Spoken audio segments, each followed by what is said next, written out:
Yes ashimwe cyane ndabaramukije nitwa Nathalie Nyamoya nkaba ndi kumwe na Olivier Hakizimana tumaze iminsi turaganira ku byerekeye amatemperament mu rugo mu buzima bwacu d'abord umwe wese arimenya ariko tukavugana n'ingene mu rugo birabidushikira ugasanga turiko turajira amatemperament yacu nshaka gushimira umuntu wese by'ukuri biradukora ko iyo twumvise intahe zivuye iwanyu zituremesha yuko hari ivyo mwabonye hari n'abatubwiye ati turabibona no mu bana bacu turabona ko ari ivyo twabahaye bigatuma franchement natwe dusaba tukagaruka tirega natwe nakana nakameze nkawe nakafisi temperament ni vyiza kumwubahiriza muri temperament umuntu akamwumva akamubona rero nashaka rero Olivier abandanye nawe ni wanzi mu vyerekeye by'aba melancholique abandanye kuvuga gatoya ku vyerekeye iyo temperament hari sho yipfuze kubananya kuvuga hinge ndamuhereze abandanye Imana ishimwe mbaje kubaramutsa hariyo mushikanje yigeze kumara marke ngo uyu munsi ngo washitse tubwira ntibaturamukije ndabaramukije ndazi yuko yimenya hari mu Rwanda Imana imuhezagire kuri iki kintu c'abamelancholique hariyo iyi point agomba kuvuga ko hari nk'amapoint ashika 3 ariko ikintu ca mbere nagomba kuvuga n'abantu uko yavuze Nathalie bari fidèle mu bugenzi bwabo no mu byo bakunda barafise instabilité urumva nka Nathalie iyo tujyanye muri restaurant ikintu cyaba kinwenza ya plat asaba nijya nyene urumva no kuvuga muri rya jambo Yesu rya jambo ry'Abaheburayo rivuga ngo Yesu ko yararejo niko ari n'ubu kandi ko azokwamaho no kuvuga mu mashwa yabo mu byo bakunda uko bari ejo niko bari n'uyu munsi niko bazokwamaho urumva ndashika bakampa menu mukurondera jewe ndondera ico ntamenyereye Nathalie nawe muri menu ibaze ariko murumva ubwiza bw'Imana guhambara n'ubukuru bw'Imana ingene ishira hamwe abantu hari rimwe na rimwe mpindukira nkavuga ariko Nathalie wewe ni igiki cyaduhujije vraiment nukuri ukicara ukavuga ibaze nigi akunda jaune d'œuf akunda blanc d'œuf murumva hari rero tubitwenga tukavuga ati aba bantu bahuriye he byagenze gute byabaye gute umva rero wewe yambe ni kwakunda niyo dushitse urumva ico kintu ndakimukombandira kuko ndazi ni cakindi jewe rero mba nasavye bishasha byaza kenshi nk'abadesu urumva akacamaro barke ngo ico nico mba naha rero urumva nagwa ku kiryoshe nkakimuhako akavuga ngo yo ngo kiraryoshe ntubona iki naje nico mba shaka nico mba shaka nawe yuko découvre donc n'abantu bari stable mugabo iyo stabilité nziza cyane iryoshe gose irashobora gucika ikindi kitwa rigidité yuko udahindukira urumva hari ahantu Imana yakunda kubwira abanyisirayeli ngo abantu batagondwa izosi urumva abantu batari mariable urumva Imana ibwira Aburahamu iti va mu gihugu ca so na nyoko uja mu gihugu nzokwereka bene data abasange Imana ivuga ngo va itarashira ko ikindi byahagurutse aba yahagurutse yirutse urumva hari gengereranya basange najya Mayerise novuga ya Vandrateur urumva ahindukira agenda kuri vitesse agatanga akayaga umumelancholique nawe ni fondation ituma inzu ihagarara bose barakenewe ariko iyo wimenye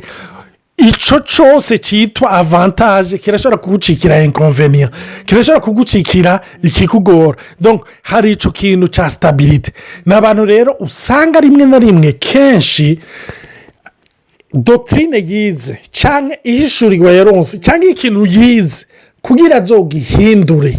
niyo Imana izanye umuntu amuzanira revelation nshasha bene data biragoye sinzi natarashobora kuvyivugira bimwe kuri ivyo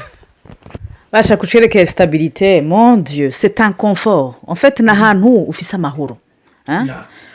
la routine gukora cakindi nene si kibazo ahubwo plus arabikora plus ntihabura nk'amwe amahoro urumva bice biba piège aussi kuko umuntu ntiyamakora vyamira nyene ntiyamakora ico yifuza mu buzima vyama bihindagurika ariko changement iwanje je iratuma umutima uhagarara kumbwira ngo tuve nga tuje mu kindi gisagara ndarira ari nkura ateye Olivier ari cimvira shize ngaho mba natangwe ntangura kuba aggressif none ushaka duhaguruke tuje encore une fois donc ugasanga kubera je suis dans la stabilité même l'idée kwiyumvira ko ushobora guhindura igisagara canka akazi ebana nukuri biragoye kuko mu mutwe ubanza kubwirwa cyangwa gutegurwa so kifeke nibaza ko muri iyo domaine Imana iradukorera ko cyane nahantu tubabazwa twigishwa l'humiliation kuko uriga kure kuri vyimviro vyawe ukabidepoza hasi Imana ikakwigisha kuko Imana ni ya yindi nyene irafise une stabilité c'est vrai il est le même hier aujourd'hui et demain ariko twe dukura muri connaissance y'ubwiza bwayo rero kuva muri aga connaissance gato ngo gura twunguruzwe kenshi bitusaba gutakaza ibyo twari dusanzwe twibaza go dufise kugira twunguruzwe tumenye kurusha rero narabonye mu buzima bwanje ko c'est très difficile birangora vy'ukuri rero ugasanga hari ama decision nko mu rugo dutegezwa kuyafata fate yerekeye umuryango nukuri umusanga biroroshe ko nk'ama projet nkuko twabivuze mu melancholique nkanje kugira zo kwadere à ses pensées ndababwije ukuri ubehebere mwemuye ubonye yananiranye suko akwanka harabaga bashobora no kwibaza bati umugore nta nshigikiye canke umugore nta sonera nta nyubaha ce n'est pas yuko utakubaha uheje gutiganya tout son être tu viens de le déstabiliser muri aka kanya nyene nkuko umusanga mu bwati guma ngaho ucumubwira ngo umuprisonnier kuko son côté aventurier kwisa hasi nkuko ubwira umusanga ati rero ubunye désormais aka kazurimwo inzubamwo ntuzofa wareswe kuyibamwo yosha de prima gusa aheje kuvyimvira pour un mélancolique la stabilité ni kintu gikomeye cyane kuburyo iyo umugabo par exemple ari Olivier nk'umusanga afise umugore mu mélancolique birashobora gutuma ngaho vy'ukuri uvuga ati umugore wanje ntafasha ico narizi kukirekura narize gutahura yuko ni Imana impendura hama na Olivier ndashimira Imana yuko yaratahuye yuko si wantegezwa kumpendura canke kunyoblija gukora kunaka aratahura yuko mu rugo rwacu ari Imana idukora ko iduhindura kenshi ndatswara ama decision amwe yatugo naca namwe Olivier uhereze mwemuye aze kunkombe ko ngaha aha vraiment birangora kuva aho nari basha ico nico nkuko turiko turavuga n'umuntu urumva ntakunda incertitude hariyo stabilité akeneye kandi iyo tuvuga ibintu vya stabilité burya stabilité ni yuzi ni yuzi urumva ni stabilité par rapport yicuzi par rapport yawe urumva naho nivyo umenyereye nukumenyereye nukutwanye tubikora Imana yacu muhira vyamye ukunye urumva novuga abantu bari melancholique hari ijambo numva nobaha ijambo riri muri Yesaya aho Imana ivuga ntukibuke ukundi vyaheze ngo ngomba gukora ikintu gishasha voici je vais faire une chose nouvelle sur le point d'arriver urumva hari ikintu gishasha ne pensez plus aux événements passés et ne considérez plus ce qui est ancien voici je vais faire une chose nouvelle donc nico kintu rero harigenda nka Gidewoni sinzi temperama yiwe ntibamutubwira cyane ariko ategereza kuba yari melancholique Imana ikiramubwira ati vaya ero ati jewe haguruka harahantu ngomba kukujana jewe mbega urazi ihanga ryacu mbega urazi umuryango mvamo mbega urazi urumva ari confortable muri passé nubwo itari novuga glorieux ariko ni passé azi urumva bya bindi sinzi ko mugano wa France cyangwa baki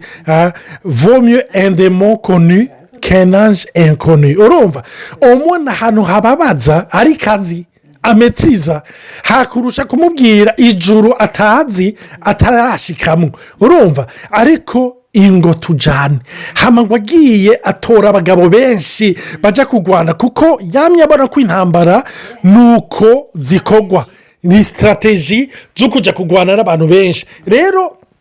abantu b'abamelankolike ni abantu baglorifiye bonora les anciennes stratégies urumva stratégie ziri connu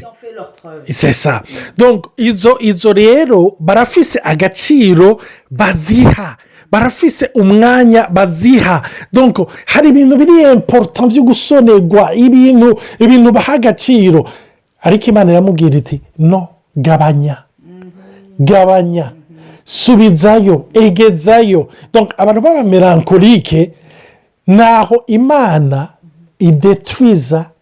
fondema zabo kuko mwibuke ari abamelankolike ari abasange ari abaflegmatike ari abakorerike bose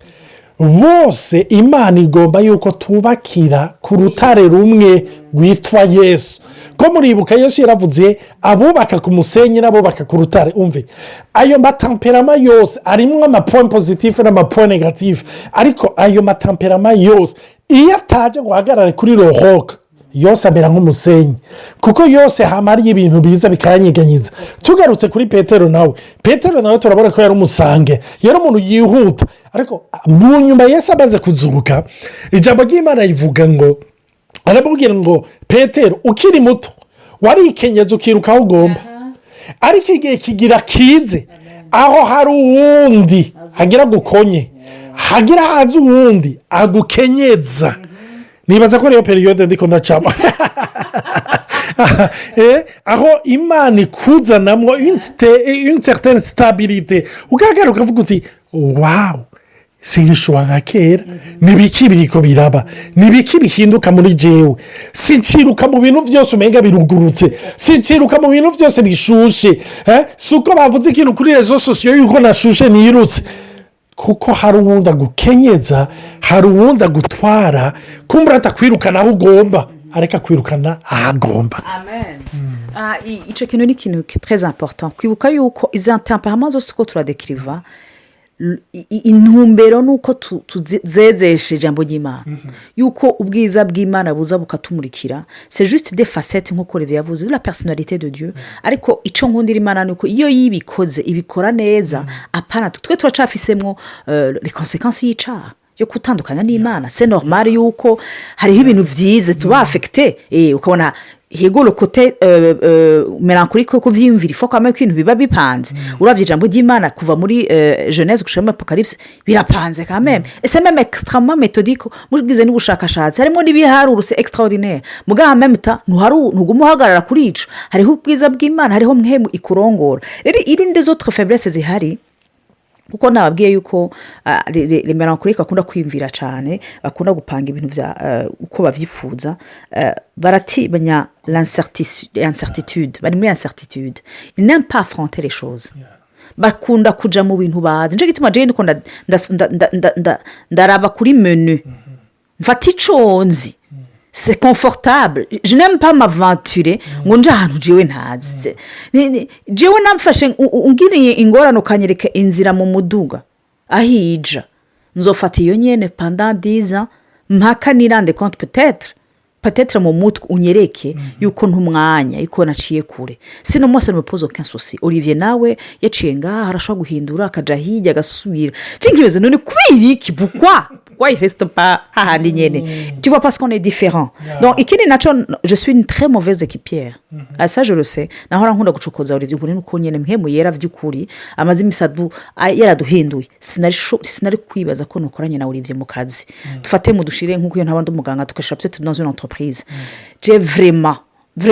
nabona yuko ntibikunda kubera iki nama niyumvira ko ivyumviro vyanje ari byo bitegezwa gukogwa nkuko ndabishaka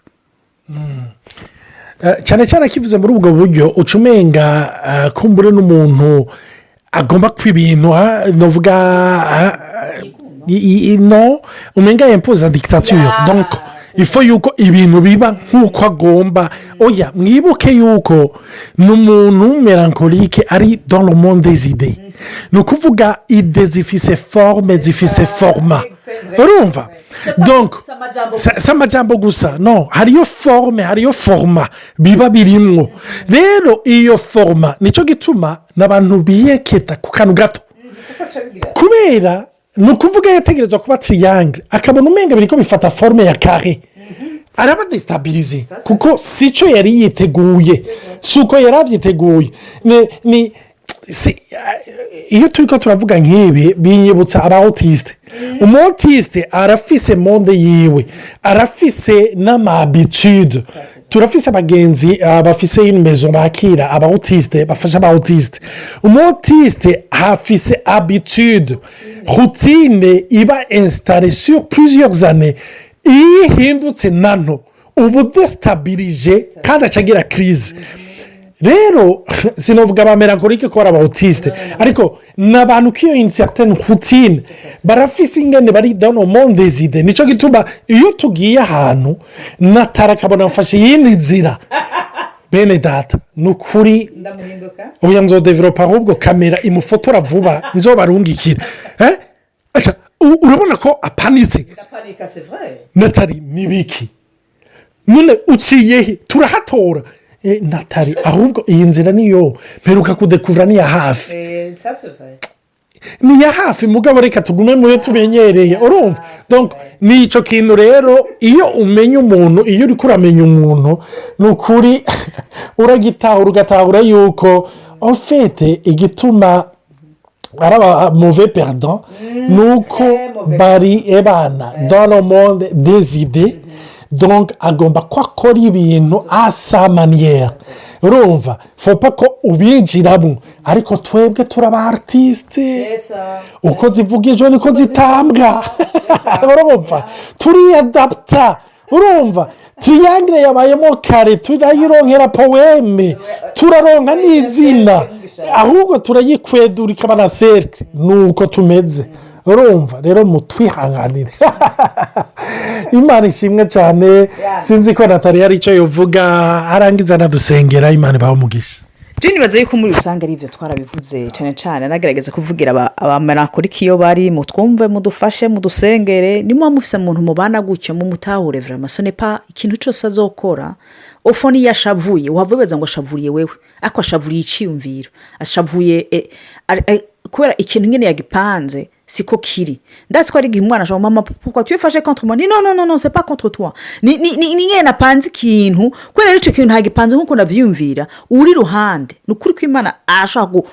guhungabana akibaza ngo naka ngo yashavuye. No, sinshavuriye mwebwe, nshavuye yuko cakintu napanze kitameze neza. Est-ce que ni ibintu byiza? Non, si byiza na gato. Naho nanje ngira une démarche namanegera Imana, ndagusavye umfashe unyereke yuko icimviro canje cyangwa plus ibintu bitageze nkuko navyimfuza.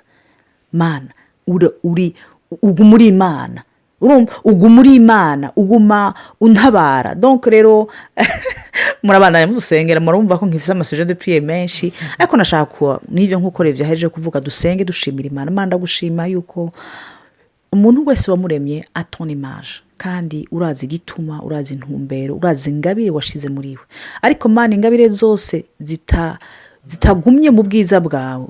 ritarongowe na mpwemu yera, zama zifise ingaruka mbi. Usanga ari inkota zikomeretsa abantu ko zori gukomeretsa umwanzi. Ndakwingeze data utugendere mu miryango, abimenye nk'abasanga ubafashe Mana babe stable emotionnellement muri wewe, abimenye nk'abamelankolike Mana bige kwirukira mu ijambo ryawe mu bwiza bwawe, kugira Mana ice washize mu bandi banakibone nk'ubwiza, bakibone nk'ubutunzi, bemere Mana kuri vyabo, bace bugufi,